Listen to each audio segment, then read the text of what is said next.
Barşаңызға сәлем достар, сіздермен бірге Мария. Менің каналыма қош келдіңіздер. Бүгін үй жағдайында осындай өте жұмсақ әрі дәмді болып шығатын булочки пісіреміз. Ең алдымен ыдысқа жылы сүт құямыз. Сүт міндетті түрде жылы болу керек және 4 қасық құмшекер саламыз. Барлық ингредиенттерді описанияға жазып кетемін. Енді құрғақ дрожжымызды саламыз және де венчикпен жақсылап араластырамыз. Өлшеп қойған және өткізілген ұнымыздан бірнеше қасық салып, жақсылап араластырамыз. Қою қаймақ сияқты масса шығуы керек. Жақсылап араластырып болғаннан кейін бетін жауып 15-20 минутқа қойып қоямыз. 20 минут өтті. Енді қамыр илейтін ыдысымызға салып, қалған ингредиенттерді саламыз. Енді қою массамызға жұмыртқа, разрыхитель, тоз және сармаймыз саламыз. Сармай еріген күйде болу керек және де барлығын венчикпен жақсылап араластырып шығамыз. Ұнды електен өткізіп саламыз.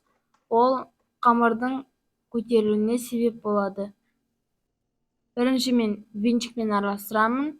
Содан соң қолыммен жұмсақ қамыр илеймін. Ұнды барлығын бірден салып жүруге болмайды. Аз-аздан сала отырып араластырамыз.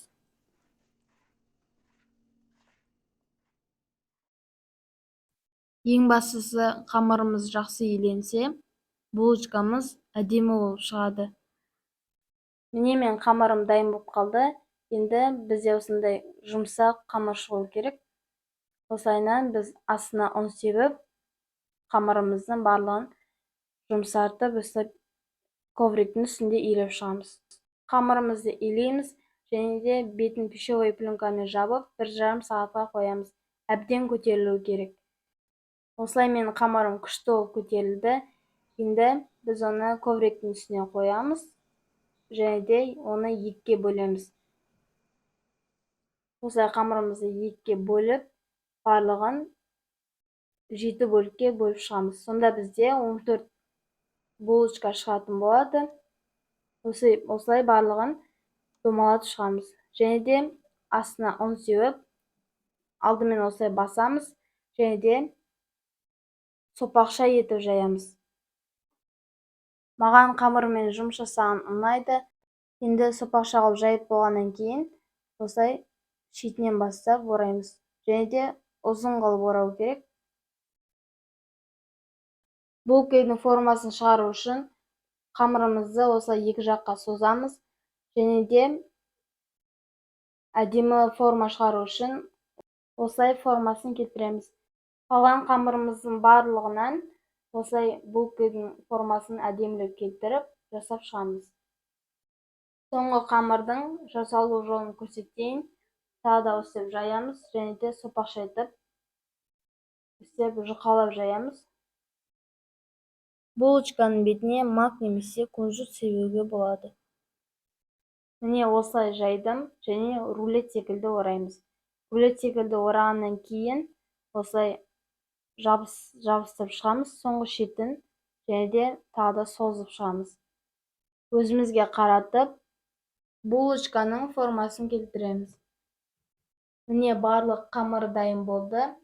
Булочканың формасын келтіріп болдым. Енді противеньге саламыз. Противеньге салғаннан кейін астына міндетті түрде пергамент қойыңыздар және де бетін жауып 15 минутқа көтерілуге қойып қоямыз. 15 минут өтті. Енді бетіне жұмыртқаның сарысын және сүт қосып, өсіп барлық жерін жағып шығамыз. Және де бетіне кунжут себеміз. Пешті алдын ала 180 градуста қыздырып қойыңыз. Пеш әркімде әртүрлі болғандықтан, булочканың беті қызарған уақытта аласыз. Ол 15 минутта піседі. Видеода көрініп тұрғандай өте тәтті, өте дәмді болып шығады. Міндетті түрде жасап көріңіздер. Сіздерге ұнайды деген ойдамын. Сіздермен болған Мариям. Астарыңыз дәмді болсын.